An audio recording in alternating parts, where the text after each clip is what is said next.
દાહોદના સંજેલી તાલુકાને અગ્નિશમન કેન્દ્ર ફાળવવા માટે મુખ્યમંત્રીને રજૂઆત કરવામાં આવી છે। સંજેલી તાલુકા પ્રમુખ દિનેશ તાવડિયાના નેતૃત્વમાં તાલુકા વિકાસ અધિકારી મારફતે મુખ્યમંત્રીને રજૂઆત કરાઈ છે। યુવા નેતા જય સંગાડાએ જણાવ્યું કે દાહોદ જિલ્લાનો સંજેલી તાલુકો આદિવાસી બાહુલ્ય વસ્તી ધરાવતો તાલુકો છે।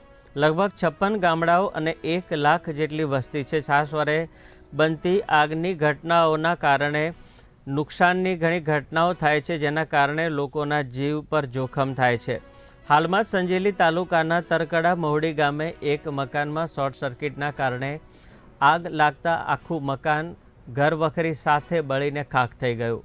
ફાયર બ્રિગેડના અભાવે ખૂબ મોટું નુકસાન થયું હતું। ફાયર સુવિધા હોત તો આ નુકસાન અટકી શકે તેમ હતું। ત્યારે સંજેલીમાં ફાયર બ્રિગેડ કેન્દ્ર ફાળવવા માંગ કરવામાં આવી છે।